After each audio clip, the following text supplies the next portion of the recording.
Bueno, gracias compas por la paciencia y por asistir acá a la charla que va a dar el compañero de la región peruana.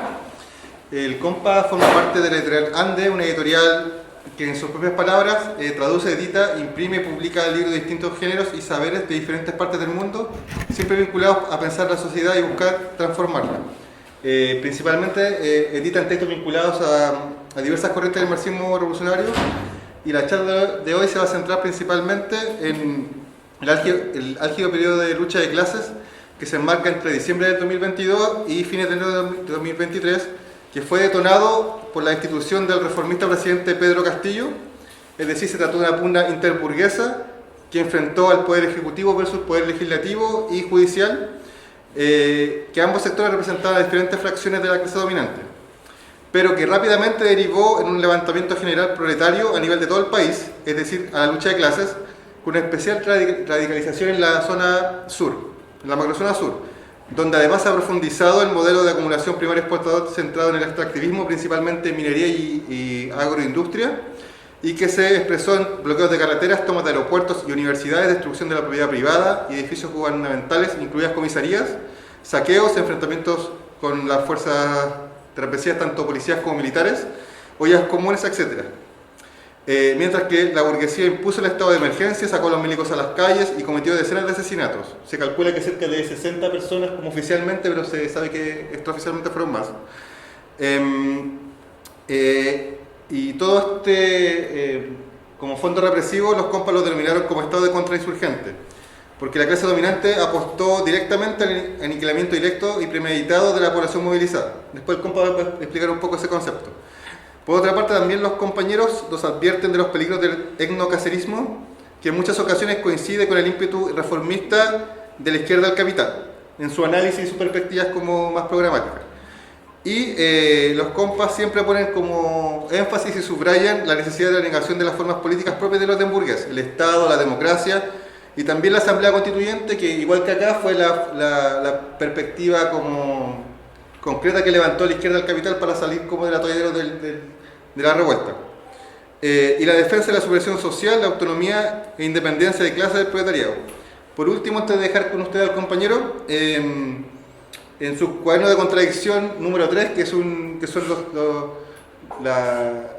folletos que sacan los compañeros que compilan principalmente con análisis de coyuntura y comunicado respecto a diferentes luchas y cosas temáticas, que está disponible en su página web de descarga gratuita, que la página está, bueno, ahorita no lo tengo en la mano, pero si busca Editorial Ande van a poder encontrarnos ahí en el primer resultado de la búsqueda. Sí, pues, en el cuaderno número 3 los compas compilan 5 textos donde expresan sus posiciones respecto a esta coyuntura particular. Y ahora dejo con el compañero que va a profundizar en este periodo de lucha de clase en el Perú. Bueno, ante todo muchísimas gracias por el pase, y bueno, antes de comenzar creo que es menester presentarme tanto a mí como a la organización a la que vengo a representar y de la que formo parte, y también pues me dedico y milito dentro de esta organización que también se ha mencionado y que ha mencionado el compañero, que es Ande. Principalmente Andes es una editorial. Sin embargo, también tiene carácter político, porque nosotros entendemos que la acción no es meramente la divulgación de ciertos textos, sino que también es el avance continuo con la clase trabajadora, ¿no? Y principalmente, justamente, el conversatorio que vamos a tener el día de hoy, la exposición que he planteado justamente para esta fecha, está fundamentalmente inspirada sobre todo en este documento que nosotros tenemos y que ha mencionado muy bien el compañero, que es el cuaderno de contradicción número 3, que es sobre el estado represivo en el Perú. Asimismo tenemos otros cuadernos contradicciones. ¿Qué son los cuadernos contradicciones? Antes de empezar todo esto, nosotros como editorial tenemos, o al menos yo logro dividirlo en 3 grandes grupos, ¿no? Tenemos los que son obras que nosotros producimos y rescatamos. Por ejemplo, para mencionar un claro ejemplo, tenemos publicadas, por ejemplo, las actas de la primera internacional comunista en América Latina, que las hemos recuperado y las hemos transcribido y hemos añadido notas y un montón de cosas más que rondan las 400 páginas, 500 páginas. Además de ello tenemos otras obras, por ejemplo, Sustancia Valor o Forma Valor, acerca de Marx, que el mes pasado se presentó 5, si mal no recuerdo, y este es un gran bloque, ¿no?, de obras que nosotros mismos escribimos y que también pues, damos a conocer, pues, ¿no? Esa es una parte.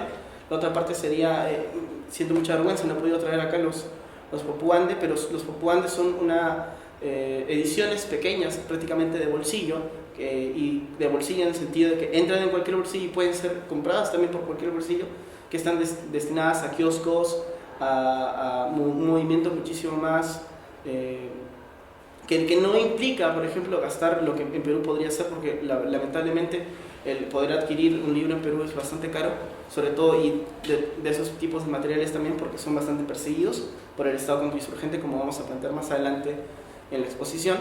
Y bueno, pues no, principalmente tenemos esos Popuande. Tenemos hasta la fecha de hoy 8 Popuandes publicados, y comenzando por el primero, ¿no?, que es una traducción que nosotros hemos hecho del Manifiesto Comunista de Marx, ¿no?, la primera traducción peruana, y junto con otros temas, ¿no?, desde Mariátegui, Vallejo, por ejemplo. El próximo que vamos a sacar es de Roque Dalton, y el anterior, el último que se presentó, son de Alexandra Kollontai, ¿no? Entonces intentamos pues dar esa visión, y el precio, que es un precio de 5 soles, que para el cambio acá sería lucca y media, es sobre todo para poder acceder a ese tipo de espacios, pues, ¿no?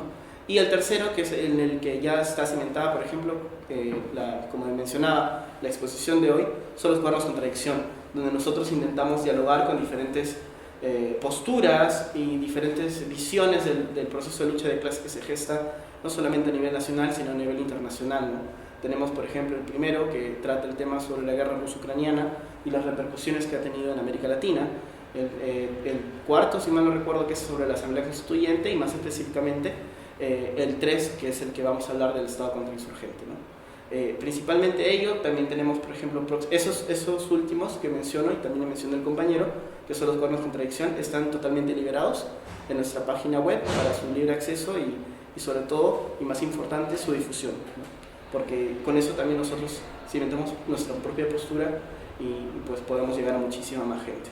Bueno, una vez ya presentado mi persona y la propia organización, el título o el tema central de la exposición que se va a realizar el día de hoy es, sobre todo, como ya había mencionado el compañero también, es el proceso de luchas que se ha estado gestando entre 2022 y 2023, ¿no? Y la represión brutalmente que hemos sufrido, y que ha sufrido la clase trabajadora, y sobre todo las diferentes discusiones que se presentan al respecto, ¿no?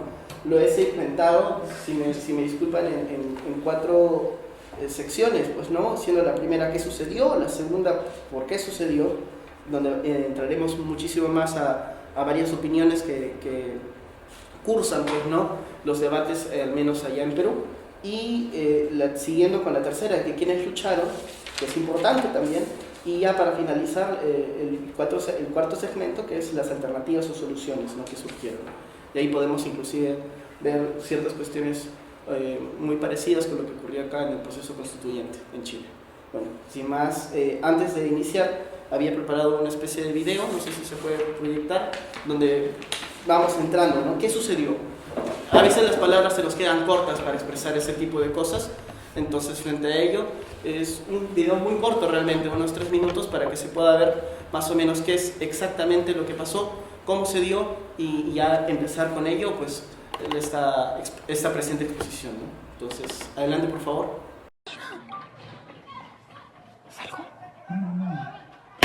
¡Mierda!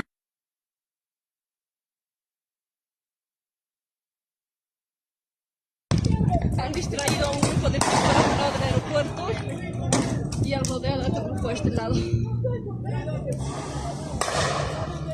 Miren cómo disparan así y están dando las órdenes de dar al cuerpo. Escuchen las palabras de la policía. Necesitan capacitación. Bien, amigos, soy el único medio de comunicación que estoy aquí arriba presente junto a mi compañera, mi amiga Diana, que me ha acompañado aquí para cubrir esta información, porque los demás se han ido a la puerta del aeropuerto.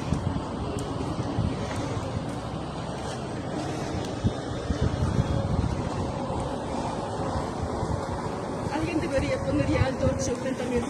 país, sinceramente, por lo que está pasando ahora.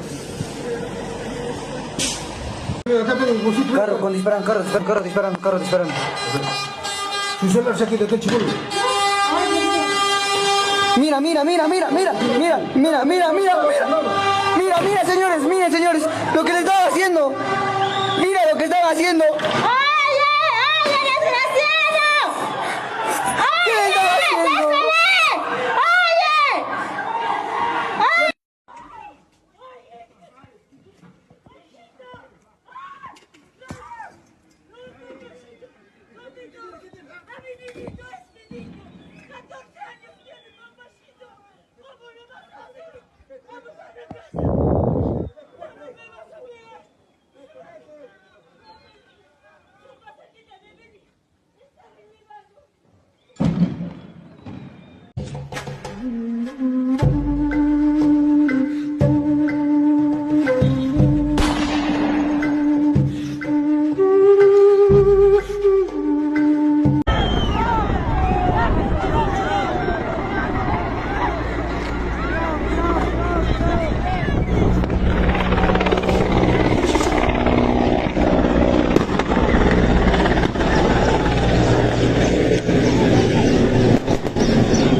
Concha su madre, está disparando, ¿no?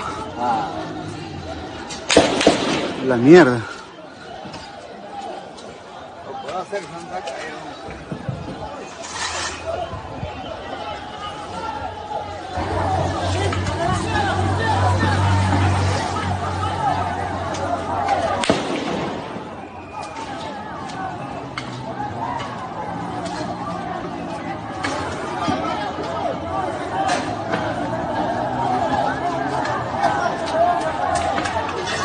En este video lo que podemos ver es en la localidad de Madre de Dios, como el alcalde de Madre de Dios se defiende, pues, ante muchos casos de corrupción. La población va hacia él, hacia su casa, pues, para pedir explicaciones, ¿no? por la situación de represión que se había estado gestando en la localidad de Madre de Dios.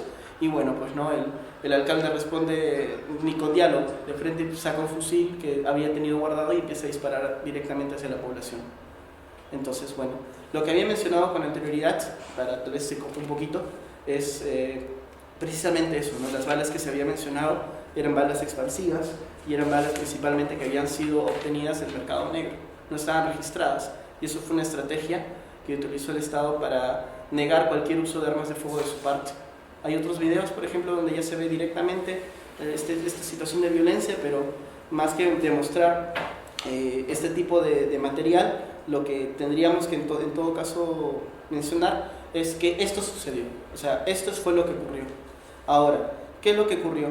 Hay muchas alternativas, o más que alternativas, muchas visiones de cómo se suscitó el conflicto.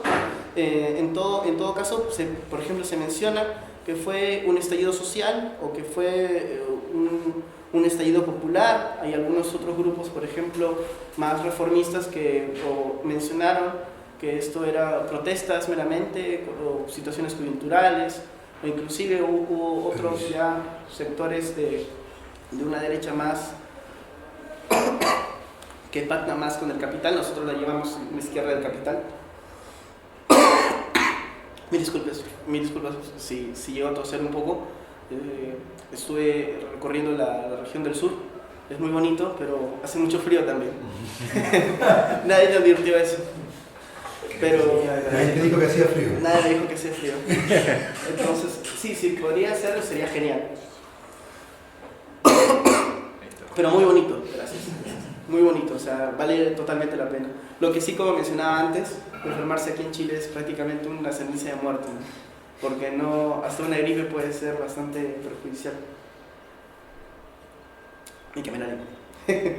Bueno, justamente retornando un poco a la conversación, sucedió eso, ¿no? O sea, hay diferentes versiones, hay inclusive, como mencionaba, esta izquierda del capital que menciona que fueron de muy mala manera, ¿no? Sectores que fueron asustados por representantes políticos, y estos representantes políticos pues justamente eso, ¿no? Como mencionan, supuestamente asusaron a la población para que la población se enfrentase directamente con grupos, ¿no?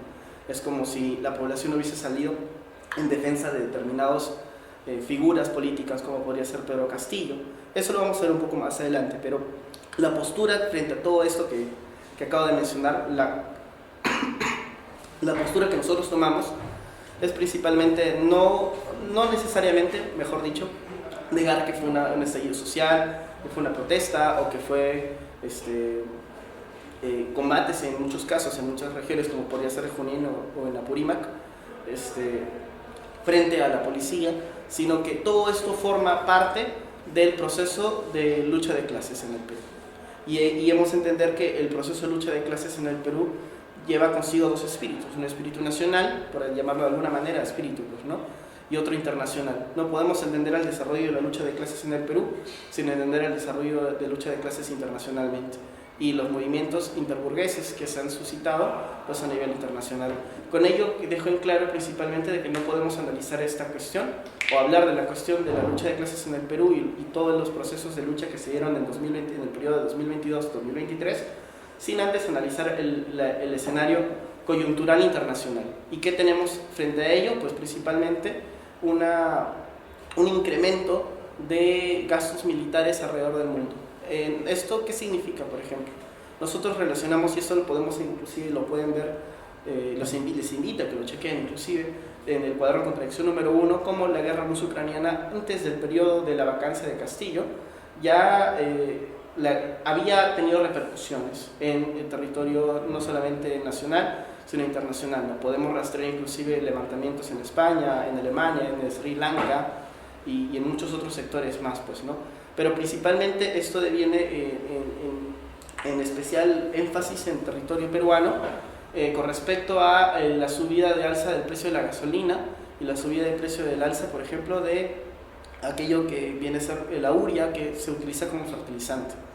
El encarecimiento de esto devino, por ejemplo, en protestas que se fueron apagadas, que fueron sofocadas, mejor dicho, durante el gobierno de Castillo, pero que al final llevaron, por ejemplo, ya después a un proceso de lucha de clases ya directo, ¿no? Como podríamos ver en los videos en el último de Madre de Dios, donde ya se da una radicalización, ¿no?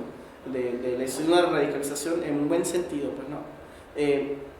Regresando un poco al tema de la cuestión internacional, pues como mencionaba, el encarecimiento de esto, de fertilizantes, por ejemplo, y de grano de trigo inclusive, que es necesario, por ejemplo, para la alimentación de toda la industria avícola, encareció tremendamente su precio. Estamos hablando de, por ejemplo, el subido del precio de la papa a un 100%, todo lo que se movía, por ejemplo, con cuestiones de gasolina, incrementa su precio, el precio como mencionaba, de la urea hace insostenible a lo que llamamos agricultura familiar. Entonces, los pequeños sectores, por ejemplo, no agroindustriales, pues eso es otro tema, pero sí agrarios, ven una pérdida tremenda y por ende un subido de costo. Entonces se sube el costo de vida, sube todo este proceso y esto relacionado nuevamente con el periodo de crisis que deviene de una militarización internacional. Podemos hablar inclusive no solamente el conflicto ruso-ucraniano, lo podemos llevar hasta Palestina o lo que se suscitó en el Nagorno-Karabaj y en muchos otros sectores más, pues, ¿no?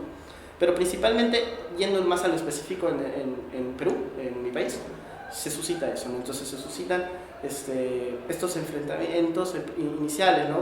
El Estado también, pues, eso por lo que llamamos luchas interburguesas, porque empieza a haber una disputa interna dentro de los sectores burgueses por la hegemonía total del Estado. Y esto nosotros lo analizamos de cierto punto entre una visión de lucha entre un capital incipiente nacional y un capital internacional. Aquellos, por ejemplo, capitalistas peruanos que estaban iniciando una industria nacional y que se ven enfrentados contra otros capitalistas, otros sectores de la burguesía que viran más, por ejemplo, a esta cuestión internacional. Entonces, en esa pugna interburguesa por el poder total del Estado es donde se descuida totalmente, por ejemplo, no se hace nada frente a la subida de precio del combustible, no se hace nada frente a la subida del precio del pollo, no se hace nada frente a la subida del precio de los fertilizantes y terminan procesos de lucha y de estallidos, ¿no? Que se habían suscitado antes durante el gobierno de Castillo, pero que estallan de una vez ya cuando se da el proceso de vacancia de Castillo, ¿no? Y es donde ya empieza a salir la población a las calles y donde inclusive ya empieza un proceso de militarización prácticamente directa. Y lo que ya, como mencionaba el compañero también, vamos a ilustrar un poco más adelante, de esta cuestión de un Estado contrainsurgente, ¿no? Bueno, principalmente eso, para cubrir la primera parte, que es lo que sucedió. Entonces, nuevamente, ¿no? Lo que nosotros mencionamos es que lo que sucedió dentro del territorio nacional durante este periodo es un proceso que forma parte de la lucha de clases, no es ajeno.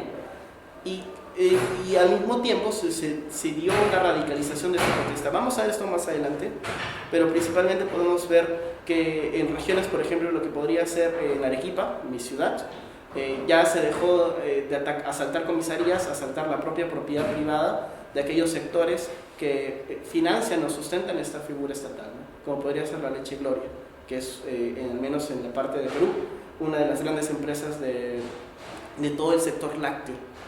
Entonces ya se dejó, por ejemplo, de atacar ciertos sectores, atacar directamente a la propiedad, a los, por así decirlo, medios de producción. Bueno, ciertamente lo son, de estas empresas, pues, ¿no? Entonces vemos una radicalización ahí y al mismo tiempo vemos una brutal represión estatal, ¿no? Donde ya, por ejemplo, por poner casos concisos tal vez, ya se sacan tanques a las calles, como pasó en Ica, o se puede ver como bueno, no se llegó a mostrar, pero llega a sacarse militares directamente con armamento, pues, con Galil, ¿no? Que es el armamento que se usa para guerra. Al menos un pequeño inciso, que conozco un poquito más de este tema militar.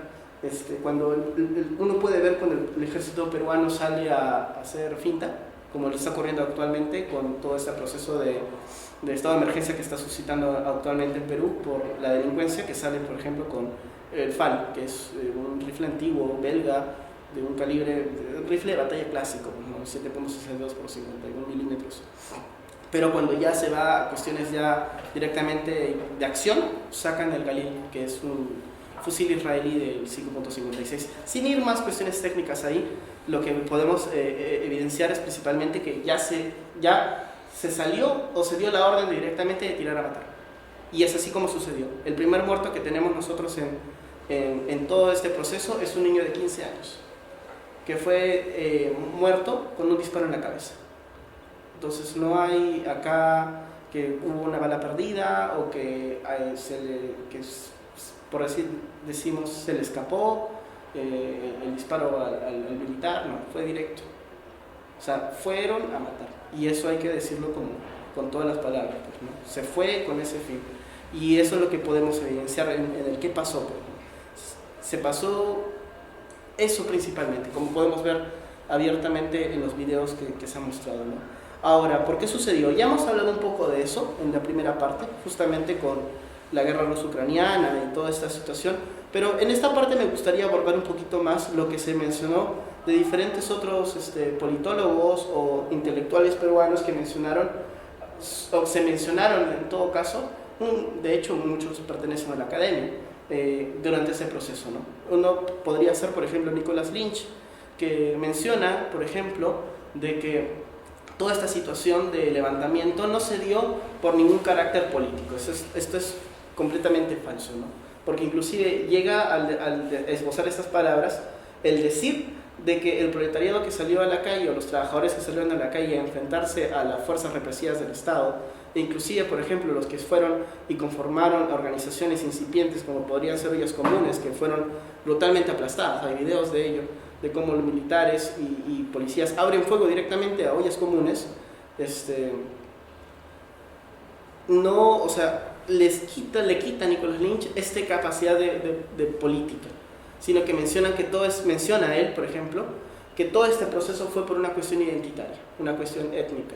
Menciona desde la academia, claro está, de que la gente sale a la calle porque vio que alguien quien se parecía a él, que en este caso que es Pedro Castillo, estaba siendo brutalmente reprimido, y es por ello que se salió, pues, ¿no?, a protestar, lo cual es completamente falso. Y no solamente falso, sino que es inclusive hasta una tesis un cuanto menos racista, porque inclusive llega, y es algo que se ve bastante en el Perú, ¿cierto? Pero que llega principalmente a denostar, o mejor dicho, a denotar, de que todo este proceso se da en cuanto una identidad étnica, que no tiene nada que ver con la política. Eso, como mencionamos, es completamente falso, porque sería negarle al proletariado que sale a luchar una capacidad de identidad no étnica, sino política. Entonces, principalmente podemos ver y encontramos una de esas vertientes, pues, ¿no? Otra, por ejemplo, sería la de Guillermo Lumbreras, que menciona que aquellos que se encuentran amparados, o sea, aquellos, perdón, que no se encuentran amparados dentro de la Constitución, fueron aquellos que salieron a marchar, fueron aquellos que se fueron a enfrentarse contra la policía. Entonces, acá menciona, por ejemplo, ya no una división entre clases, entre burguesía o proletariado, sino que menciona una división principalmente que deviene entre aquellos que forman parte de la Constitución y todo este organismo estatal, por ejemplo, y que están amparados bajo estas leyes, y aquellos que no. Entonces, aquellos que poseen, por ejemplo, ciertos beneficios estatales, ¿no? Digamos, un sector formal contra un informal. Entonces, lo interesante de todos estos politólogos y pensadores y peruanos que mencionan estos análisis erróneos, hemos de recalcar, sobre todo este proceso, niegan principalmente un proceso de lucha de clases, algo que nosotros seguimos manteniendo y mantenemos, ¿no? Entonces, inclusive, como mencionaba, ¿no? Guillermo Lumbreras menciona aquellos que no se encuentran dentro del sistema con aquellos que se encuentran dentro del sistema contra aquellos que están afuera. Una especie, él le llama plebeyos, los plebeyos contra aquellos que están dentro de este sistema. También tenemos, por ejemplo, a Martín Tanaka, que menciona que todo este proceso de lucha se da o se gesta en base a un momento prejovesiano, en una especie de estado de naturaleza que es un todos contra todos, según sus palabras. Y que esta tesis es cuanto menos fácil para el Estado, porque significa que, claro, si es un todos contra todos, lo que está haciendo realmente es sustentar la acción violenta del Estado para poner un orden, antes de que se dé un estado de supuestamente natura, donde todos nos vamos a canibalizar entre nosotros, pues, ¿no? Y eso lo utiliza como para pensar a partir y en defensa de la represión estatal. Y eso podemos, por ejemplo, podemos verlo de parte de ciertos politólogos que, entre comillas, se encuentran en una especie de estado neutral, evidentemente entre comillas, porque son al final intelectuales burgueses, pues, ¿no? Pero también debo mencionar que ha habido distintas posiciones, por ejemplo, desde la izquierda, como nosotros denominamos, de la izquierda del capital, que había mencionado, ¿no? La izquierda reformista, como lo podría ser Héctor Béjar, no sé si lo conocen, creo que vino acá hace un par de años, tal vez, que lo que Héctor Béjar mencionaba, por ejemplo, que este proceso niega, desde la izquierda mencionaba, ¿no? Que niega principalmente, la propuesta de Béjar es que, o la óptica en todo caso, es que se niega principalmente un proceso de lucha de clases, o en todo caso desconoce al proletariado como tal, sino que lo que él menciona es de que con diferente, o sea, a partir de la situación de informalidad, a diferentes grupos han podido acumular cierto capital y empezar pequeños emprendimientos o pequeños negocios. Entonces, lo que él habla, por ponerlo de alguna palabra, es de un capital cobrizo frente a un capital citadino, y que este capital cobrizo habría perdido el miedo al aparato represor del Estado. Y esto es lo que se dio, ¿no? Entonces, él parte, por ejemplo, de una visión que niega principalmente la cuestión del proletariado, ¿no? Se olvida, por ejemplo, de que supuestamente, según estos capitalistas, tienen lo suficiente para poder subsistir, pero realmente no, porque son pequeños emprendimientos que, si bien pueden ser autosustentables, no entran dentro de esta gran esfera de movimiento que es el capital internacional. Entonces, esas posturas se vierten, ¿no? Aparte de mencionar también de diferentes opiniones con respecto, por ejemplo, de partidos ya, entre comillas, democráticos, pues, ¿no? Que participan en elecciones, y como podría ser Nuevo Perú, o el Frente Amplio que tenemos allá, o el propio Perú Libre, pues, ¿no? Que son partidos que llaman a todo este proceso, o entienden a todo este proceso como esto mismo, ¿no? O sea, producto de determinadas luchas muy sectoriales, pero no que niegan otra vez este proceso de lucha de clases. Perdónenme si soy muy... me enfrasco mucho en eso, pero es una de las tesis que tenemos que mantener y que mantenemos sobre todo, porque como han visto o han podido escuchar en todo caso, frente a las diferentes versiones que se maneja respecto del conflicto, prácticamente todas o la gran mayoría niega este proceso de lucha de clases, ¿no? Lo ven como sucesos aislados, sucesos como pequeñas chispas, pero que realmente no niegan este proceso. Hay una negación en todo caso de esta cuestión identitaria entre burguesía y proletariado, ¿no? Y proletariado, y hay que mencionarlo también, el proletariado peruano es un proletariado que principalmente viene o deviene de un sector bastante informal. Hemos de mencionar que cerca del 80% de los trabajadores en el Perú pertenecen al sector informal.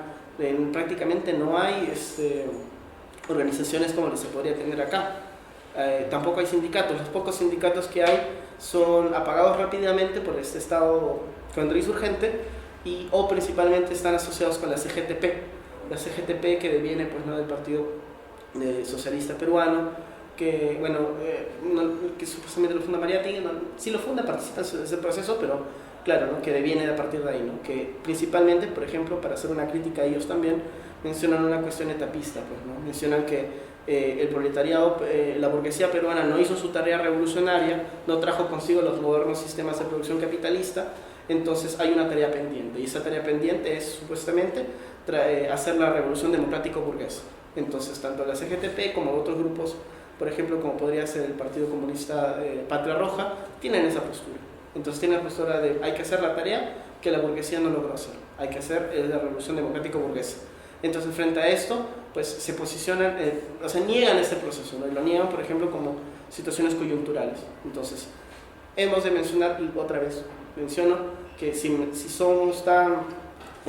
nos sentamos tan frente dentro de esta tesis que menciona que este proceso es un proceso de lucha de clases, es por esto mismo, ¿no? Porque vemos que en el entorno donde nos encontramos hay una negación principal de todo esto.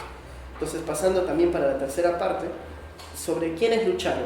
Esto es algo interesante, como podíamos ver frente en el anterior segmento, sobre qué es lo que pasó, hay diferentes vertientes, ¿no? Hay vertientes que mencionan, por ejemplo, hay vertientes que mencionan que lucharon plebeyos, que lucharon el campesinado, o inclusive que luchó los citadinos, Lima, por ejemplo, la capital, frente a las ciudades aledañas, ¿no? Lo que podría decirse o llamarse la periferia. Y eso es algo que se ve bastante. Hay un discurso bastante fuerte, por ejemplo, que se suscita en Perú, que es un medio eslogan que Perú no es Lima. Y en base a eso, pues se llega a sustentar este periodo o esta supuesta visión de este enfrentamiento entre la capital con el resto de las provincias, ¿no? Entonces, esto de nuevo no es así. Lo que nosotros vemos es que se luchó de distintos sectores, no fue netamente el proletariado, no fue netamente el campesinado o un sector, por ejemplo, comercial o un sector de transportistas, sino que fue la clase obrera en su conjunto. ¿Por qué mencionamos esto? Porque justamente se tiene esta narrativa en la academia peruana, ¿no? Y es algo que se menciona, por ejemplo, en las universidades, cuando se hace conversatorios acerca de este mismo tema, algo que se enseña, que es justamente eso, ¿no? Se menciona que ya no hay esta clase burguesa, que ya no hay, justamente por el sector informal, burguesa, mil disculpas, proletaria, que por el mismo hecho del sector informal, por el mismo hecho de que ya no hay, o en Perú en todo caso no es tan evidente este proletariado industrial, pero que niega que al final del día, inclusive ya sea campesino o obrero o trabajador de la ciudad, pues es proletario porque tiene que vender su fuerza de trabajo para poder subsistir. No posee los medios de producción y lo único que tiene es su fuerza laboral para poder llevar pan a la mesa. No tiene que vender su fuerza de trabajo para poder mantenerse, y ese es para poder sobrevivir, inclusive ni siquiera mantenerse, y eso es lo que le da la condición de proletariado. Ahora, ¿por qué se menciona, por ejemplo, había mencionado el campesinado? ¿Por qué no netamente el campesinado? Porque en el Perú, al menos, después de la reforma agraria de Velasco, lo que se dictaminó fue 5 hectáreas por familia o por campesino. Y lo interesante de aquí es de que eso no alcanza para vivir, o sea, es una agricultura que realmente no llega a producir lo suficiente para poder sostenerse. Entonces el campesinado no tiene un medio de subsistencia como tal, o sea, trabaja la tierra, eso es cierto, y se produce, eso es verdad, pero también se ve la necesidad, por ejemplo, en el tiempo que la tierra no produce, porque claro, uno planta papa y la papa tiene un tiempo de demora, ¿no? Entonces, en ese tiempo de demora tienen que buscar trabajo en otros aspectos, entonces se proletariza. O más que decir que se proletariza, necesita otra vez vender su fuerza de trabajo para poder subsistir. Entonces, frente a esto, otra vez nos demarcamos, ¿no? ¿Quiénes fueron los que lucharon? Por una parte, la clase obrera en su conjunto. Y eso lo podemos evidenciar otra vez con las diferentes organizaciones que se gestaron durante todo este proceso, ¿no? Desde médicos que sirvieron de apoyo y de primera línea, hasta madres y familias como ollas comunes para poder seguir la lucha y poder mantener todo este proceso durante distintos sectores, ¿no?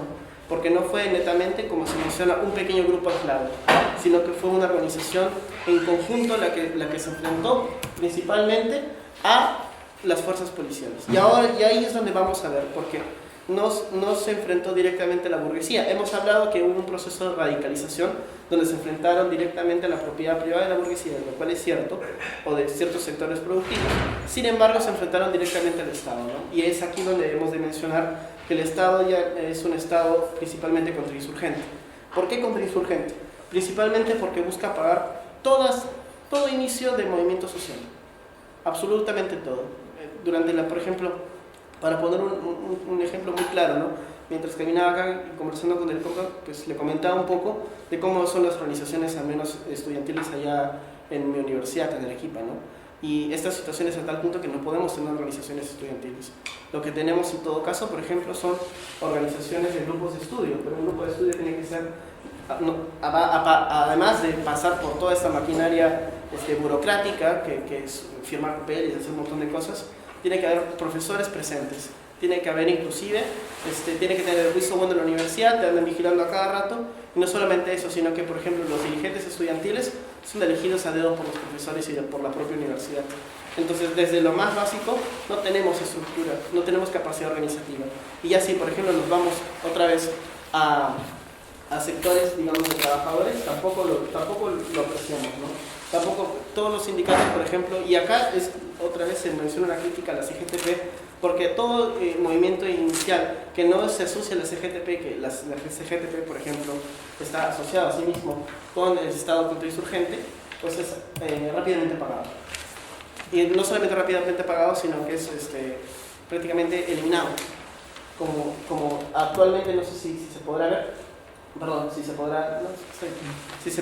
habrán visto que en Perú actualmente estamos en una lucha bastante fuerte contra la delincuencia y contra la inseguridad, y eso viene ya desde hace muchos años, y es que debemos de mencionarlo, contrainsurgente en el sentido de que prolifera la delincuencia y se utiliza la delincuencia como un arma, por ejemplo, para pedir más presencia de la policía, lo cual al final termina poniéndonos la soga al cuello. Y no solamente eso, sino que, como mencionaba también de camino a esta presentación, se ha utilizado estos grupos delincuenciales para asusar y destruir todas las organizaciones barriales, de diferentes gremios, de diferentes sindicatos, asesinando directamente a los propios dirigentes o asusándolos, matando directamente a sus hijos también. Entonces tenemos un Estado principalmente que se encarga día a día de apagar cualquier llama de esperanza, por así decirlo, aunque eso es imposible, ¿no? Porque por más que maten a uno o dos, siempre nos vamos a levantar y siempre vamos a tener esta visión de seguir adelante, ¿no?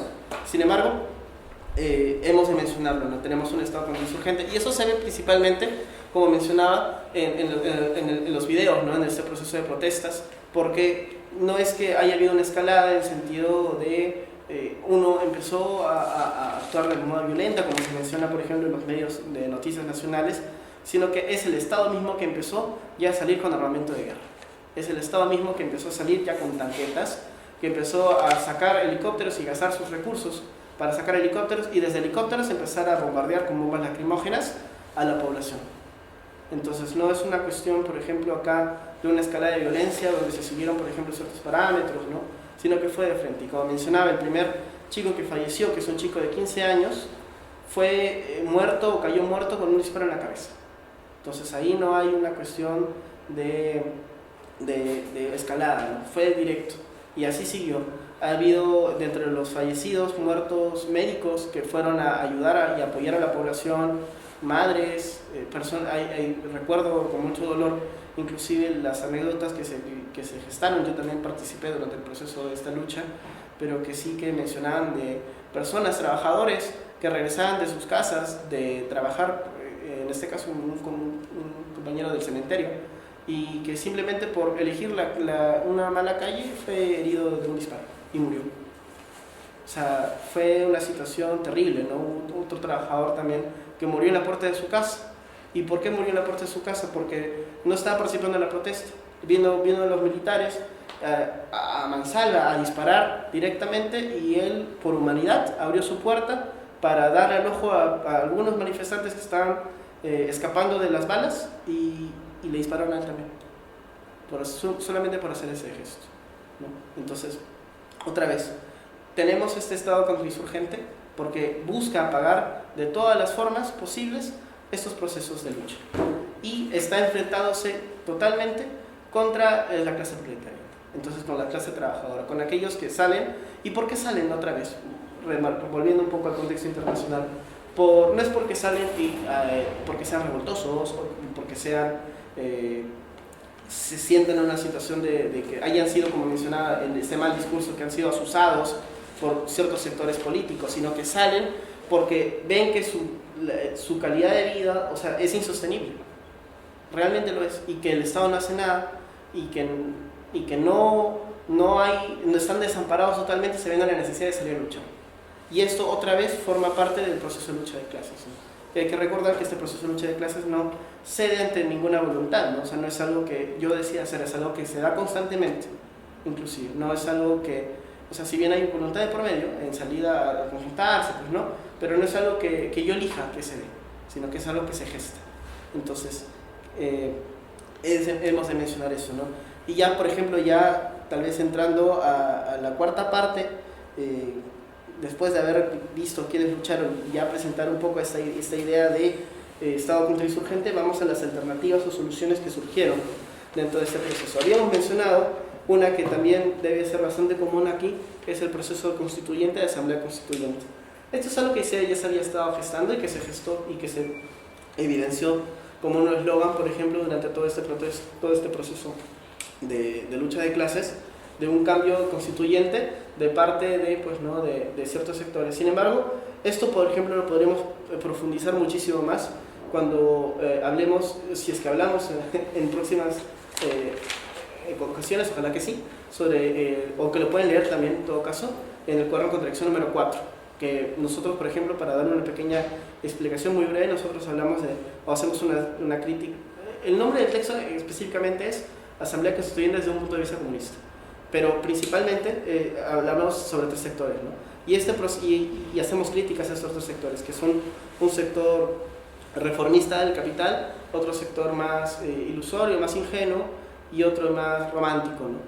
Caracterizados principalmente por tanto el etnocacerismo, tanto como el autocacerismo, por ejemplo, que pide el regreso de la Constitución del 79, que realmente no solucionaría nada, porque es una constitución que de por sí fue elaborada durante el proceso del Plan Cóndor, entonces realmente no nos llevaría a ningún lado. Y también se hace una crítica ahí, que el cambio realmente no se da en estos procesos electorales, pues, ¿no? O en procesos constitucionales, porque nosotros, al menos allá, no sé si acá se tenga esta frase, ¿no? Que hecha la ley, hecha la trampa. Entonces, claro, que esté en papel o esté en la Constitución no significa que vaya a ser tal como sea, ¿no? Un proceso reformista que plantean, por ejemplo, el proceso, o que nos enseñamos a ese proceso constituyente para poder conquistar, mejor dicho, pequeñas victorias para la clase obrera, como puede ser educación, salud, etc. Y otro más que plantean que con el cambio de constitución automáticamente todo va a ser flor de rosas, ¿no? Un poco como esta visión bernsteiniana que combatía, por ejemplo, a Rosa Luxemburg, no sé si habrán leído esta obra de Reforma Revolución, ¿no? Que mencionaba, por ejemplo, de que mediante reformas el cambio de un sistema a otro va a ser como si fuese a dar un paso hacia adelante, como un poco medio ilusorio, ¿no? Medio ingenuo. Bueno, nos hemos ido un poco del tema, pero sin embargo todo este proceso que se dio, un momentito por favor,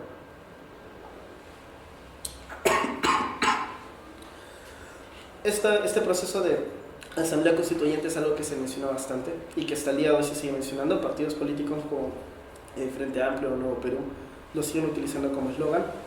Sin embargo, eso sí la discusión en torno a ello ya es muchísimo más profunda, ¿no? Pero es algo que se mencionó. Ahora nosotros también hemos de, como ya les había mencionado, hacer estas críticas, porque al final el capital no cede ante mayorías parlamentarias y muchísimo menos cede ante este tipo de situaciones. Entonces, principalmente es una idea ilusoria, pero que se presentó también y que se sigue presentando. Otra fue la de adelanto de elecciones, pero hemos de notar también que pues principalmente este proceso, este pedido de cambio de elecciones parte, sobre todo que muchas de estas soluciones son planteadas principalmente por una izquierda del capital, una izquierda reformista, ¿no? El adelanto de elecciones en todo caso serviría como una especie de cambio de candidato, de representante dentro de este proceso, dentro de esta estructura de democracia representativa, y que mágicamente solucionaría todo, pues, ¿no? Pero hemos de entender que otra vez que no se da este proceso en base a individuos, ¿no? Hemos mencionado anteriormente que los procesos de lucha de clases no se dan después, o sea, se dan después de la vacancia de Castillo, pero se dan inclusive antes, porque no es necesariamente la figura de Castillo o su salida la que la que genera estos procesos. Se ven aumentados ciertamente, pero ya se estaban gestando con anterioridad, ¿no? Entonces principalmente eso, y eso inclusive parte, otra vez, nosotros hacemos la crítica que se tiene que realizar, que es que nosotros, o sea, no podemos ver al Estado sin su sello de clase, que es un sello de clase burguesa. ¿Qué significa esto? Que muchos sectores de la izquierda reformista entienden a este Estado, o al Estado peruano, como si fuese una herramienta que ha sido ocupada o está siendo ocupada en todo caso por la burguesía, y que si nosotros llegásemos a posicionar a un candidato afín a nuestras propuestas o afín a nuestros intereses, pues podría cambiar la cuestión. Entonces estos grupos, por ejemplo, niegan el sello burgués que tiene el Estado, y el sello, por ejemplo, que va siempre a virar por los intereses de la burguesía y no por los de los trabajadores. Y otra vez, esto se ve nuevamente situado dentro de este proceso, entendiendo todo este proceso como un proceso de lucha de clases, pues, ¿no? Entonces, principalmente es eso.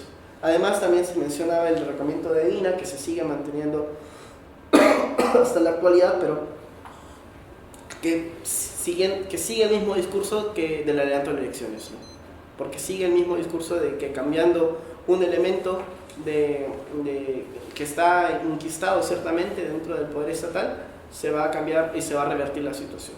Entonces, de por sí, esto hay que criticarlo, y nosotros lo criticamos arduamente, pero que es algo que se menciona, y lo menciono de hecho porque son prácticamente gritos mayoritarios, pues, ¿no? Si uno hace un rastreo, al menos por ejemplo de asociaciones, como me ha tocado por ejemplo a mí hacer en todo lo que es el país, siempre hay sectores que son muy afines a estas ideas, pues, ¿no? Por ejemplo, de la liberación de Castillo, o su restitución, inclusive, como si fuese esto a solucionar los grandes problemas, ¿no? Hay que mencionar también que Castillo se va o sea, se va y es vacado confundido, justamente como entró, porque realmente no tenía una visión total de qué iba a hacer cuando llegase al poder. Tampoco se tenía una visión genuina, ¿no? Se utilizó prácticamente más como un estandarte de guerra, tal vez por esto, justamente dentro de este proceso de luchas interburguesas, como había mencionado con anterioridad, de un capital emergente nacional, pues, ¿no? Que se ve enfrentado o que se ve enfrentado contra ese capital internacional. Y principalmente eso, pues, ¿no? Eso podríamos ver como estas soluciones que se plantean, ¿no? Otro también que se menciona bastante es la de un nuevo contrato social, un nuevo pacto social entre la burguesía y el proletariado. Bueno, perdón, ni siquiera mencionando eso, entre ciudadanos, que se menciona, ¿no? Un nuevo pacto social entre ciudadanos, que vendría a ser a partir de consejos constituyentes, pues, ¿no? De conversaciones entre los diferentes sectores productivos, que supuestamente de una manera ilusoria se podría llegar a un estado donde todos pues podríamos o podemos estar en comunión, pero ciertamente esto es otra vez falso, porque otra vez, perdónenme si soy muy terco en esto, pero niega este proceso de lucha de clases, pues, ¿no? Entonces, una vez planteado qué es lo que se ha planteado como soluciones a este tipo de situaciones y de estado contrainsurgente, pues lo que nosotros, además, todas las soluciones que nosotros hemos planteado con anterioridad niegan también, por ejemplo, la visión de este estado contrainsurgente, niegan la visión del estado de represión policial, niegan, por ejemplo, el sello otra vez de clase que tiene la policía y el ejército. O sea, y son inclusive, vergonzosamente, estos mismos sectores que al día de hoy piden más presencia policial frente al auge delincuencial en nuestro territorio. Entonces es curioso, porque niegan principalmente los desastres, o sea, lloran de cierta manera o piden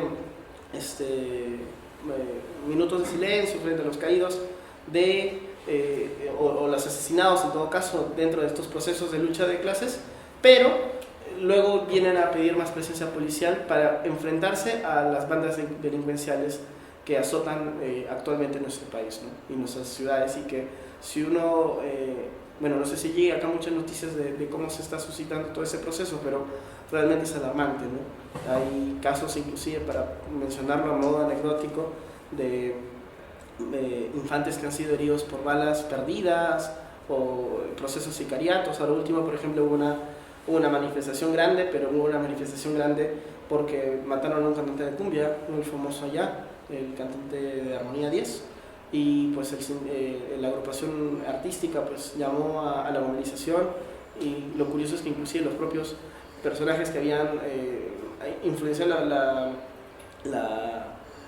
habían dicho su participación, las agrupaciones musicales que habían mencionado su participación durante esta protesta, se retiraron después o negaron su participación justamente porque el Estado les escribió, o sea, la policía, los sistemas de investigación les escribieron, les mencionaron y le dijeron que se retirasen. Inclusive ellos lo mencionaron, ¿no? O sea, nosotros no hemos ido porque nos han escrito desde el Consejo de Ministros.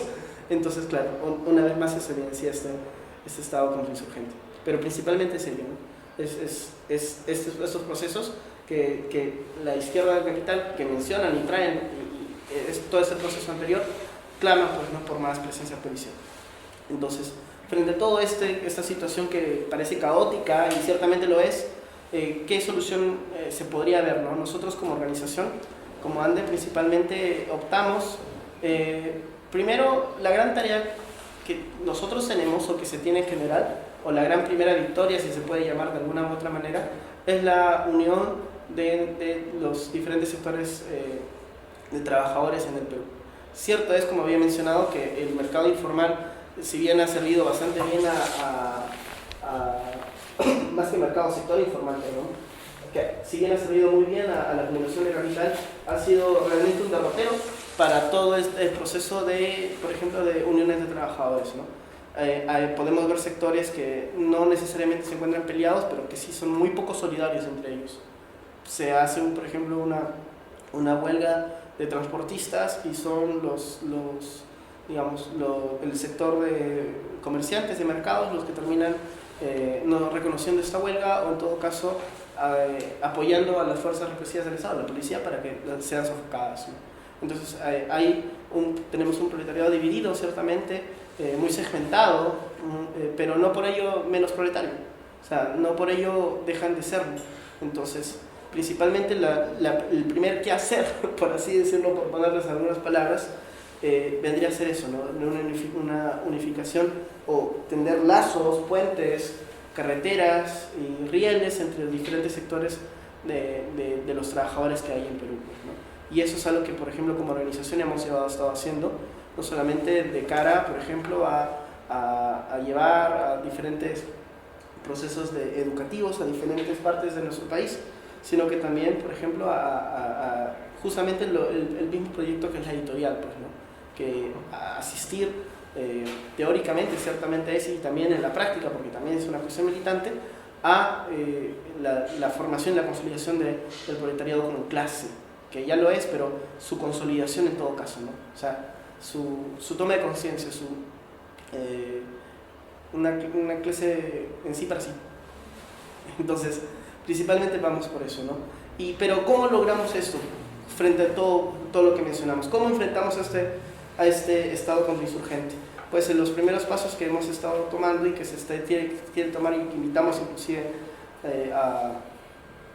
a otras organizaciones que comparten espacio geográfico con nosotros, es pues el empezar desde lo más bajo, pues, ¿no? Y desde lo más bajo no es, o sea, asociaciones barriales, asociaciones, por ejemplo, autónomas, de cierta manera comunidades, lo cual va a poder enfrentar ya en conjunto pues estos embates que presenta el Estado contra el insurgente, ¿no? Y no solamente eso, sino que ya, por ejemplo, hablándolo desde un marco más coyuntural, exactamente de este mes, pues las olas increíbles de violencia, ¿no?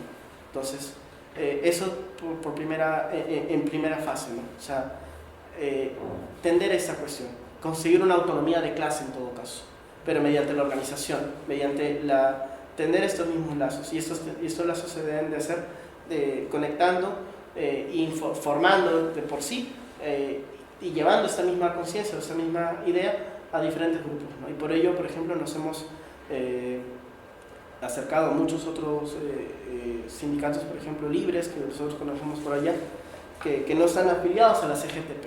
En el caso, yo vengo de Arequipa, la CGTP no está como tal, pero sí está la FDTA, la Federación Departamental de Trabajadores de Arequipa, que funciona igual como un órgano pues, de la CGTP y que realmente llega a tumbar todo este tipo de procesos, ¿no?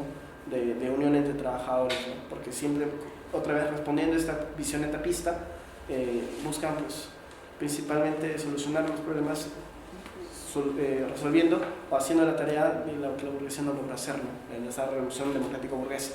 Y de principio, estas asociaciones pues, son de índole más estalinista, maoísta, entonces pues, son cuestiones que nosotros no simpatizamos mucho, ¿no? Entonces no podría darse esa situación. Lo que nosotros, como mencionaba, vemos más, sobre todo es esto, ¿no? O sea, tejer lazos de los distintos sectores del proletariado para su avance en conjunto, rechazando toda vía reformista y etapista, perdón. O sea, seguir adelante, entrelazarnos entre nosotros, abrazarnos, reconocernos como lo que somos, ¿no? Como clase proletaria, como clase obrera, y con ello ya pues empezar a avanzar y a tener, pues, en todo caso, las primeras victorias conforme se vaya consolidando toda esta cuestión, ¿no? Y sobre todo para resistir en una primera instancia estos embates de este Estado contrainsurgente, ¿no? Que como mencionaba, pues llega siendo realmente destructivo para todo proceso de unión entre trabajadores en el Perú. Es realmente bastante triste toda esa situación, ¿no? Y es bastante desalentador, pero sí se puede y lo llevamos haciendo. Entonces seguimos en la misma línea y seguiremos así al menos el tiempo que nos toque vivir. Bueno, eso sería al menos lo que vendría a ser parte de la presentación que he tenido el día de hoy. Mil disculpas si es un poco corta, realmente me hubiera gustado, por ejemplo, ampliar un poco más, pero lo que me encanta de este tipo de conversatorios, más que la exposición en sí, son las conversaciones y el diálogo que se gesta después, ¿no? Entonces yo encantado de resolver algunas preguntas de ustedes y de escucharlos también. Entonces, eso. Aparte de eso, pues de por sí para mí es un gran honor el participar y el tejer pues no solamente estos lazos como mencionaba entre trabajadores en nuestro continente, en nuestro país, sino que también en nuestro continente, porque algo que nos caracteriza al menos como organización es que justamente nosotros no vemos esta cuestión nacional netamente como nacional, sino que la vemos como una cuestión internacional y pues principalmente este tipo de acciones pues nos permiten entrelazar lazos entre diferentes sectores proletarios de nuestra América, ¿no? Que es nuestro. Bueno, sin más que añadir, muchísimas gracias y mil disculpas si he hablado un poco lento, pero esa tos me tiene ahí un poco derrotado. Bueno.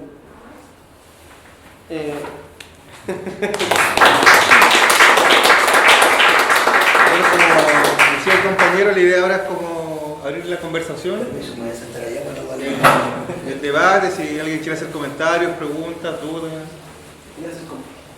Este es el momento, Quisiera comentarte algo. Entonces, por lo que explicabas tú, prácticamente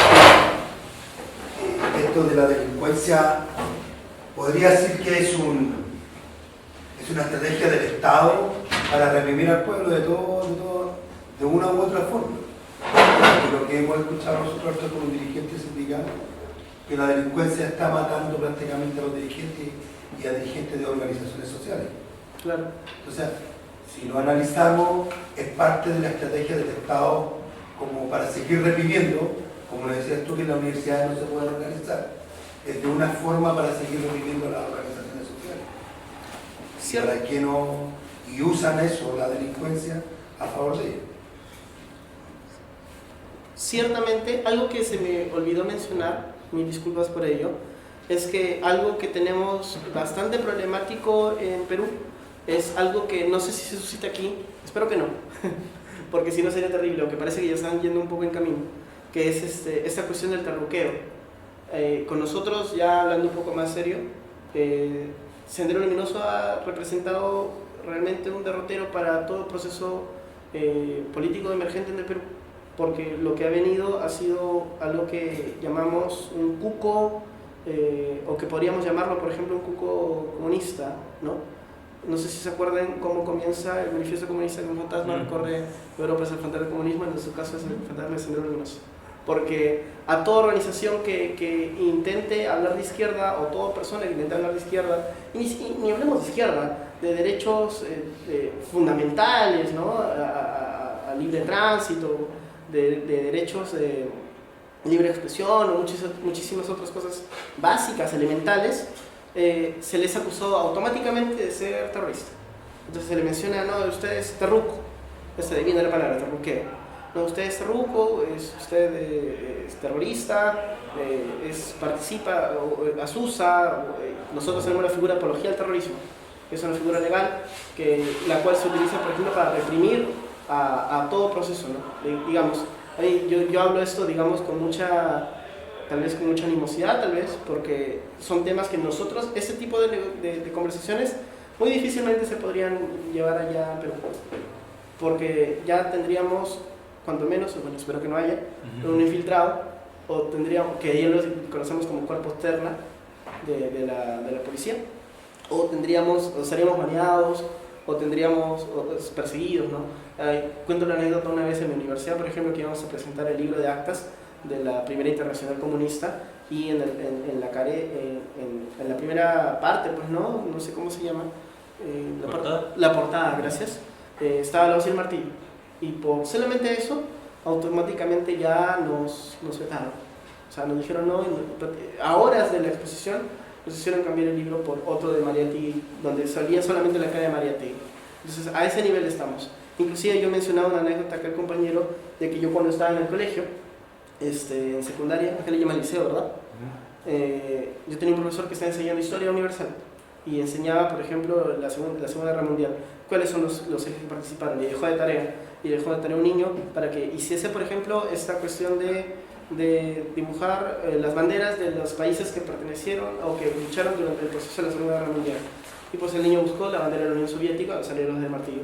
El padre vio eso y automáticamente fue a mi colegio, era mi profesor, mi tutor de hecho, fue a que lo vote al profesor porque está enseñando la ideología comunista a su hijo. Entonces es un nivel así tremendo, ¿no? Que ni siquiera se puede enseñar historia, porque automáticamente se ve una voz del martillo nuestro. Inclusive eso forma parte de las estrategias de este Estado contrainsurgente, porque no solamente es esta oposición violenta, como podemos ver en las fotos y hemos visto en los videos, sino que es una oposición ideológica inclusive, donde se intenta limar, como mencionaba, en las estructuras estudiantiles, toda clase de formación que sea crítica al capital, de una manera totalmente abusiva, ¿no? Por ejemplo, ya no se habla de conflicto armado interno, o no se habla, por ejemplo, del proceso de toda esta lucha que se dio de guerra civil, sino se habla de terrorismo. Entonces automáticamente se ha limpiado, se ha hecho un lavado de cara a todo el terrorismo de Estado que hubo durante la lucha entre Sendero y el Estado, y solamente se menciona lo que hubo de parte de Sendero. Entonces, y eso, por ejemplo, se ha modificado durante el gobierno de Pedro Castillo y de Dina, inclusive la currícula estudiantil. Entonces ya no se habla de eso, se habla de eso. O inclusive, para poner ejemplos precisos, de la semana pasada que hubo como que proyectaron una película, si tienen la oportunidad de verla, véanla, se llama La Boca del Lobo, pero reeditada. En su momento salió la película, inclusive los militares iban directamente a las salas de cine a evitar que la gente entre para que las vea. En su momento, cuando se estrenó, Ahora se ha reeditado, eliminando todas las partes, porque la película es un poco gráfica, de parte de la violencia que se vivió de los dos lados.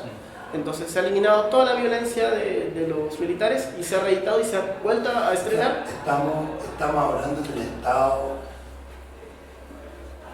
Estado prácticamente, un terrorismo de Estado y una dictadura, porque si a ti no te dejan hablar, a ti no te dejan ser, estamos hablando de una dictadura netamente clara, o sea, aparte de ser represiva totalmente, que prohíbe todo lo que se puede expresar a un ciudadano, a una organización estudiantil, donde lo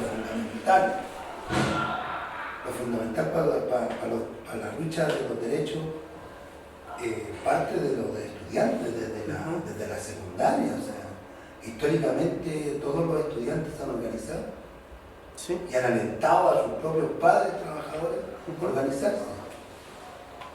Entonces eso es terrible lo que tú nos relatas. Sí, y eso es cierto. Es algo que, por ejemplo, tal vez otra vez, mil disculpas, me faltó mencionar. Mil disculpas, digo, por la grabación, sobre todo de este estado contrainsurgente, porque es algo que se vive y es algo complicado, ¿no? Allá, por ejemplo, justamente bajo esta figura que mencionaba de terruqueo y de apología del terrorismo, pues es una herramienta inclusive hasta legal para perseguir.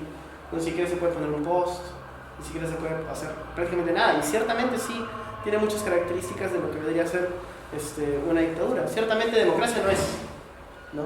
Sí, porque se han recortado. Por ejemplo, ahorita estamos en estado de emergencia, lo que significa que todos los derechos de ciudadanos quedan totalmente...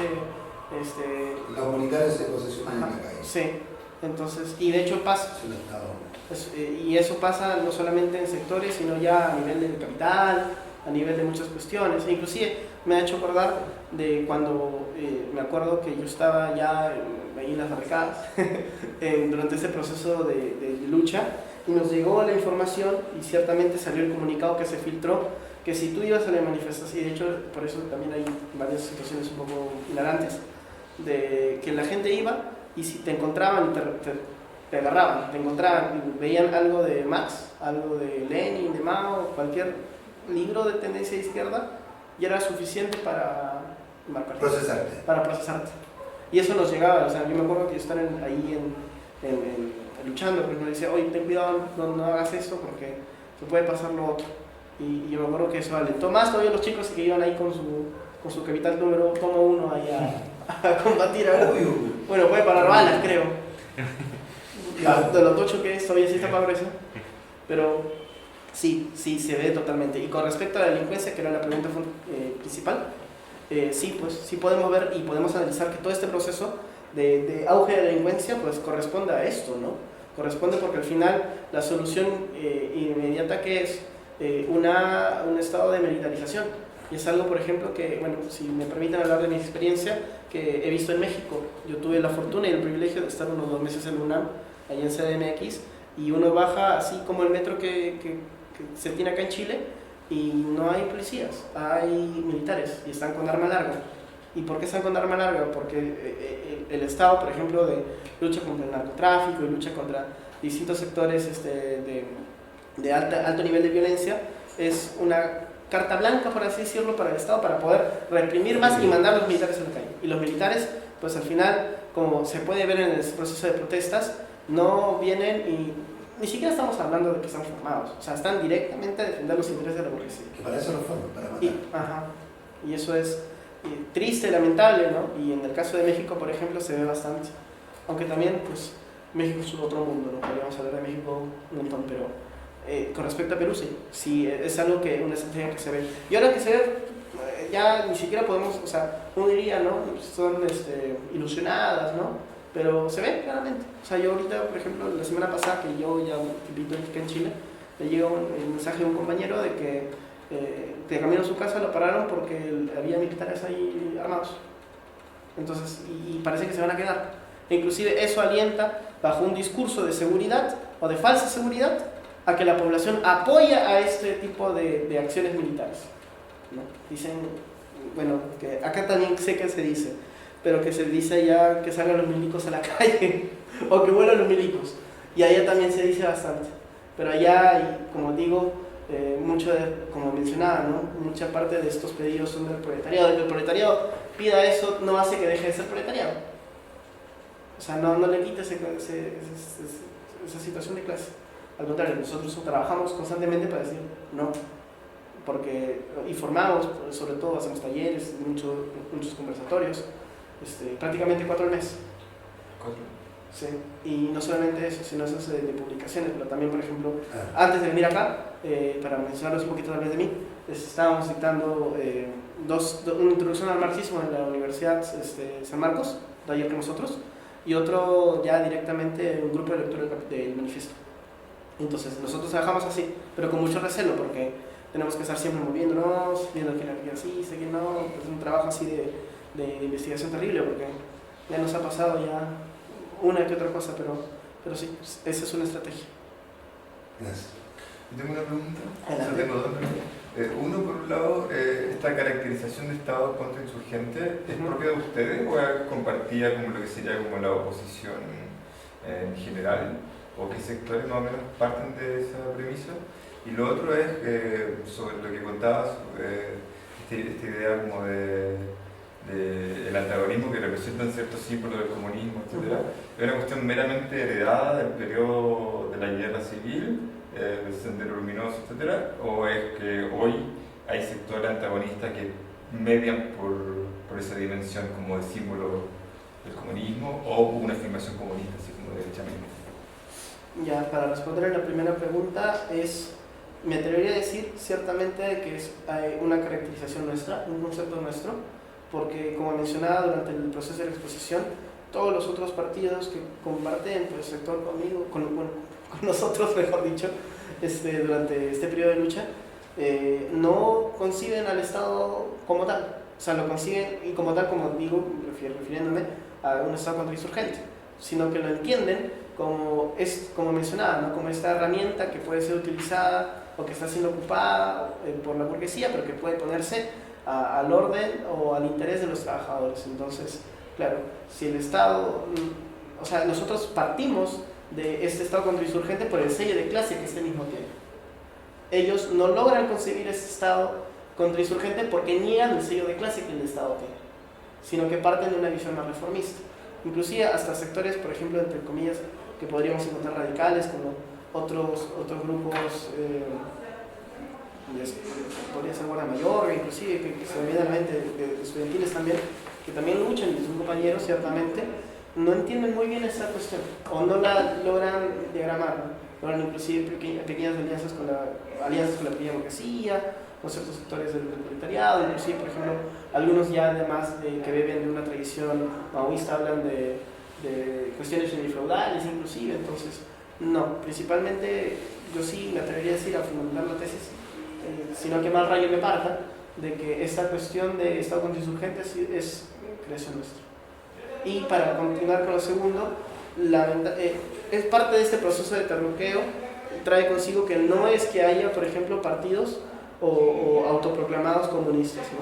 Inclusive Perú Libre se autoproclamaba mariateguista, socialista y muchas otras cosas más en su plan de gobierno, pero ciertamente no lo era. Entonces, el proceso de terruqueo se da frente a un muñeco de paja que los propios grupos de poder, la propia burguesía ha creado, en todo caso el Estado contrainsurgente ha creado y ha consolidado y ha gestado para legitimizar este tipo de campañas, que son al final campañas de exterminio, ¿no? Porque son no solamente exterminio en sentido físico, sino también de sentido, pues, contra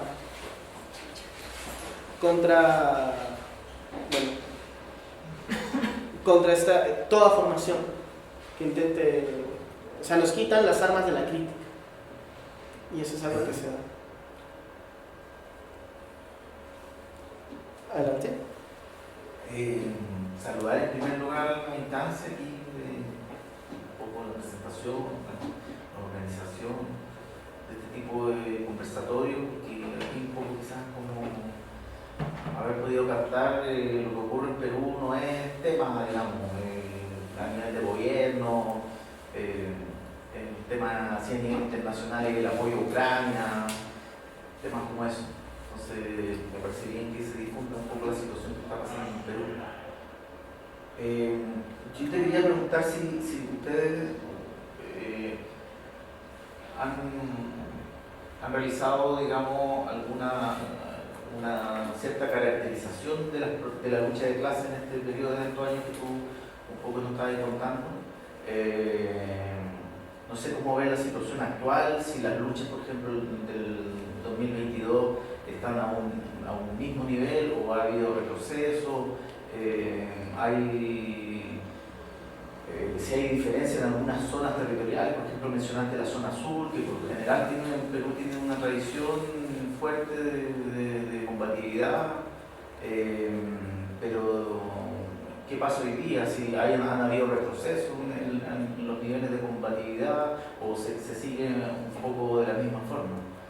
Es imposible como desde acá de Chile no quizás encontrar alguna similitud con la, digamos, revuelta del 2019 en adelante.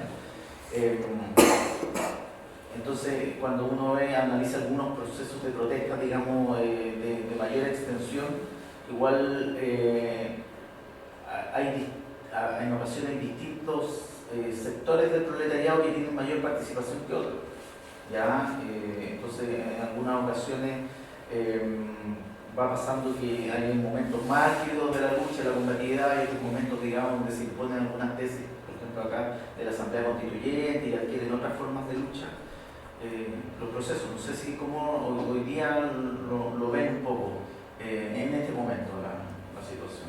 Claro, muchísimas gracias por la pregunta, y sí, eso es bastante cierto, que faltó mencionar, y la verdad es que lo interesante y algo que como mencionaba, se gestó durante todo este proceso de lucha es no necesariamente una visión de organización ya estructurada de base, sino que han sido pequeños,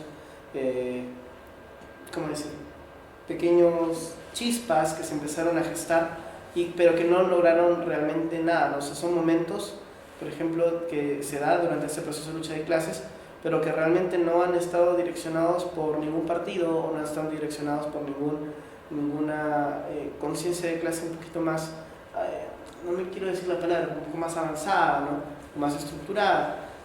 Lo que sí es cierto es de que al día de hoy, por ejemplo, para mencionar, tal vez eso pasó en 2022, 2023, hasta prácticamente marzo de 2023, así, situaciones de violencia extrema. De ahí fue bajando un poco, también porque no se podía continuar la lucha, porque ya era muy complicado, y justamente como no había esta visión directa, centralizada, por ejemplo, ¿no? De qué es lo que se buscaba principalmente, porque había muchos sectores que fueron a luchar y con muchos pedidos realmente, y por ejemplo, es que eso también es un daño que hace, por ejemplo, esa tesis de la Asamblea Constituyente o de la nueva Constitución, porque claro, salen los protestantes, o sale el proletariado a las calles con ese tipo de discursos. Entonces, claro, para el Estado fue muy fácil decir, bueno, ya vamos a empezar a proponer, como quien dice, el proyecto de ley para que se haga adelanto de elecciones. Se discutió y ahí, por ejemplo, bueno, ya está bien, ¿no? Se discutió y luego se rechazó y nunca hubo adelanto de elecciones. Entonces se contentó muchos sectores con pequeñas victorias, pero que al final resultaron en nada, ¿no? Y lo que sí es cierto es que, como mencionabas, hubo una radicalización de la violencia, de la protesta, y esta radicalización de la protesta deviene en una desconfianza total al Estado. Ha habido varios grupos, porque fueron varios grupos los que pelearon, no necesariamente distintos entre ellos, porque todos pertenecen a la clase trabajadora, todos son proletarios. Sin embargo, tenían diferentes consignas. Mientras unos tenían la consigna de la liberación de Pedro Castillo y su restitución en el poder, que hay que mencionarlo, era un grupo minoritario, otros mencionaban la Asamblea Constituyente y adelanto de elecciones.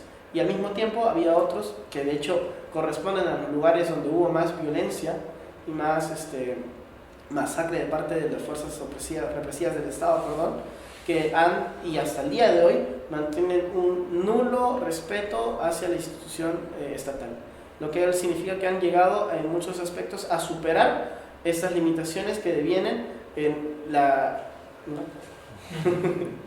en que devienen en ver la posibilidad de cambio mediante un proceso constituyente, un proceso, por ejemplo, reformista, ¿no? Sino que ya son sectores ya más radicalizados que niegan, por ejemplo, todo este proceso, ¿no? O sea, yo contaba, ¿no? En otra ocasión, pero lo cuento aquí también, ¿no? Viene un candidato, ahora que estamos a parteaguas de elecciones, de hecho, viene un candidato, va a cierta localidad y la propia localidad lo expulsa, lo rechaza. Antauro Humana, por ejemplo, que antes de todo este proceso de protestas tenía y gozaba de gran popularidad, actualmente pues es rechazado por la propia población de distintos sectores, sobre todo del sur, ¿no? Que ya han llegado a superar este tipo de limitaciones que devienen en pedir cambios o exigir cambios de manera parlamentaria, sino que ya han adquirido la conciencia de que, claro, un cambio real es un cambio sustancial y que viene de parte, pues, ¿no? de un proceso de lucha constante, de lucha continua y que no va a venir a partir de pequeñas victorias democrático-burguesas, ¿no? Y de hecho son los sectores donde más hemos tenido acogida realmente. Y entre ellos, por ejemplo, podemos encontrar ya sea en Puno, en Juliaca, en Apurímac, y también, por ejemplo, en misma Arequipa y en Barrio Chino, que mencionaba también que es un sector de la agroexportación, a la cual, por ejemplo, nosotros nos hemos acercado bastante, hemos trabajado con ellos, hemos ayudado a consolidar diferentes organizaciones y que ya de por sí parten pues, con una negación total de este proceso democrático, ¿no? Antes que esto no se tenía. Entonces, claro, el resultado de este proceso de protestas 2022-2023 ha sido esta radicalización. Al día de hoy no ha habido protestas o no ha habido una situación de tal magnitud como se vivió durante esos meses, ¿no? Lo que sí se ha habido, o lo que se ha habido en todo caso, ha sido pequeños recordatorios de estos enfrentamientos, ¿no? Se conoce 3 tomas de Lima supuestamente, así se llamaban estos procesos de lucha, ¿no? La toma de Lima, y hubo toma de Lima 1, 2 y 3, donde fueron decayendo en fuerza, esperando mucho el nivel de confrontación que se vivió pues, ¿no? durante todo este proceso de lucha de clases 2022-2023, pero que realmente no tuvo tan acogida. Aunque ciertamente ya ha servido, en todo caso, todo este proceso, como mencionaba, para radicalizar el discurso y para una toma mayor de conciencia. Al día de hoy se sigue trabajando en ello, se sigue ampliando, pero realmente no ha habido muchas protestas, ¿no? Ahora, en todo caso, se encuentra este diálogo que se está gestando, que siempre se gesta, parece que es un diálogo bastante longevo, que es de Reforma Revolution. Y este mismo diálogo o confrontación, en todo caso, pues deviene en más ganancia, por decirlo así, de personas que se afilian más a este campo revolucionario. Entonces, claro, este proceso ha radicalizado la situación y se ha obtenido un mayor nivel de conciencia, pero hay que seguir trabajando con eso porque así como nace, se puede apagar. Entonces, eso.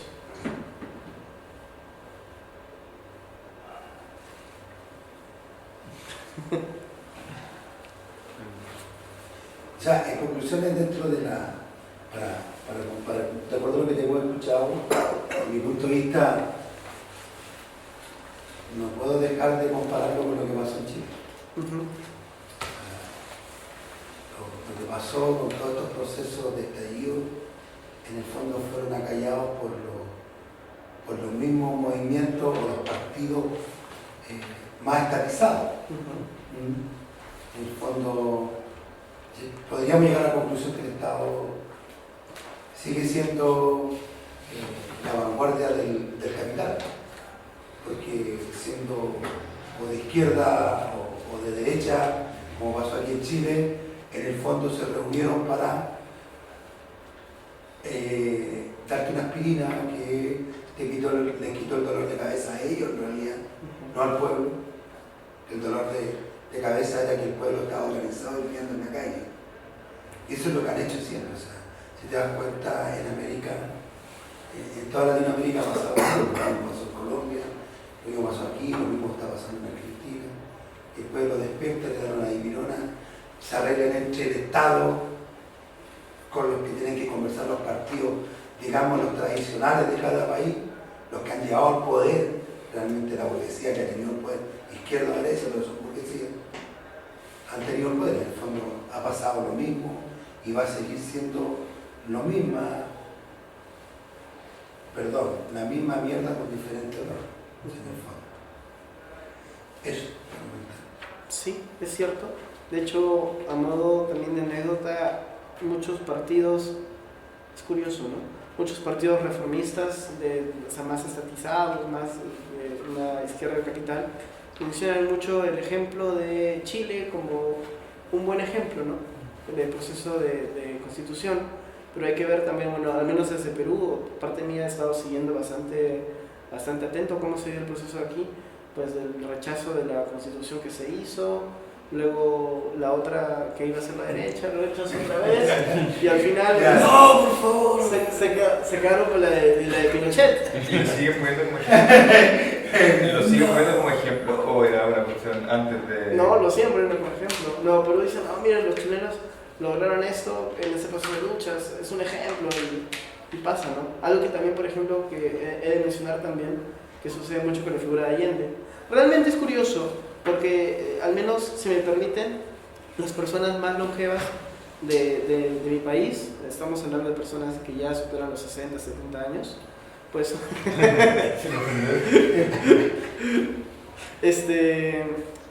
se nos ha inculcado mucho, por ejemplo, bueno, es parte del capital, ¿no?, de vivir en la clase obrera, de una rencilla imaginaria contra Chile. De hecho, yo mencionaba a un amigo que tengo aquí, que a nosotros nos enseñan, pues, bueno, a propósito que fui a visitar a Huasca, acá le conocen la guerra del Pacífico, nosotros le conocemos la guerra con Chile. Entonces, hay 1001 anécdotas durante ese periodo de guerra, como se destrozó Miraflores, se cerró Chorrillos, y se nos enseña, por ejemplo, mucho a odiar al chileno, pero realmente no, o sea, al menos nosotros desde sectores ya más conscientes, o en general nuevas generaciones, hay mucha amistad con el pueblo chileno y con sus luchas también. Se ha estado siguiendo bastante desde allá, entonces claro, se utiliza el ejemplo de esta misma el proceso constituyente de ambos sentidos, ¿no? Nosotros, si nos lo permiten también, de lo que no se debe hacer, y muchos otros sectores más reformistas del capital de lo que hay que seguir haciendo, ¿no? Pero hacerlo bien. Pero no hay forma que se haga bien porque es justamente como menciona, ¿no? Es una aspirina para dolores de cabeza. Y tal vez siguiendo un poco el poema de Roque Dalton, al final el comunismo será una aspirina del tamaño del sol. Sí. Oye, para cerrar, nosotros como sindicato, en realidad con la Confederación Peruana hemos tenido harto. Yo personalmente he ido a buscar al aeropuerto a compañeros que han venido a encuentros acá a Chile de la Confederación Peruana de la Construcción, y hemos tenido hartos encuentros con los compañeros peruanos, y en eso sí concluyo que tenemos buenos lazos con respecto a la misma lucha de clase que tenemos. Si es que al final somos americanos también, y eso es algo fundamental, o sea, claro, la distinción no es tan abismal, es algo que también se ha asustado acá. Yo recuerdo también ver videos durante el estallido social acá en 2019, como militares salían, los propios carabineros, ¿no?, con MP7, con sus fusiles, una cuestión bárbara. Acá al menos, por ejemplo, en el lado positivo, se han podido regrupar aquellos heridos, aquellas personas que han perdido un ojo, han salido bastante damnificados durante ese proceso. Allá en Perú no. El Estado contra-insurgente ha borrado cualquier investigación al respecto. Cualquier vestigio del levantamiento proletario. No, igual acá también fue así, pero el negacionismo viene de parte de la izquierda, que eso es como lo más como trágico, entre comillas, sí, porque, claro, no sé, de 2.500 como denuncias por violación de derechos humanos, creo que hay como 2 pacos condenados como a arresto domiciliario o no puede salir del país, una wea así, ¿cachai? Como que eso ha sido como que la izquierda se ha encargado de como borrar la historia reciente de la lucha de clase acá. De que no haya justicia hasta el momento, de que una mujer que yo creo que el mayor ejemplo, si lo tomamos así, como en la Campillay, Paco Maturana todavía está libre. El Paco que tiró al cabro en el Mapocho, en el puente Pionero, si no me equivoco, también se le liberta absuelto. Absuelto, o sea, entonces, el negacionismo también, si tú comparas el negacionismo, también viene de parte de este Estado. O sea, y el Estado se dice el pseudo de izquierda. En el fondo, si tú te das cuenta, el Estado es controlado y es el poder del capital. Desde la, no sé, pues desde la conquista, pues, si tú te das cuenta que todos al final los grandes poderes capitales vienen desde la conquista de los españoles en Chile, que después toda la aristocracia y todos los criollos que hubieron tanto como en Colombia, como en Bolivia, Perú, Chile, Argentina, todos fueron a estudiar a Europa y todos ellos, llegando a la independencia, en el fondo fueron los mismos que quedaron en el poder y que siguen gobernando hasta el día de hoy. Los apellidos se repiten a través de la historia y son los mismos que hoy día masacran y someten al pueblo, a los trabajadores, porque ellos son los grandes terratenientes que siguen siendo dueños de grandes poderes y grandes capitales. Yo, una consulta, como que igual en un momento mencionaste que apelaron caleta como al que era como un todo contra todo, ¿cierto? Y la Boluarte al final, dentro de su ascenso, ¿a cuál es el sector que representa en sí en el primer periodo de Algide? Pues principalmente lo que sí he de mencionar es de que quien menciona eso de un todos contra todos es un politólogo que se llama Martín Tanaka, y eso lo mencioné como las diferentes posturas que se tienen con respecto a lecturas, malas lecturas de todo este proceso. Y lo que mencionaba Martín Tanaka es que este proceso es como un estado pre-hobbesiano de Hobbes, del estado natura, que el hombre es malo por naturaleza y entonces claro, es un todos contra todos y nos matamos entre todos y nos matamos entre todos. Entonces él lo dice para sustentar la figura de represión estatal de parte del Estado peruano, ¿no? Pero en el fondo está haciendo buena metodología. Claro, ciertamente. Pero lo que sí ocurre cuando Dina Boluarte llega al poder, llega realmente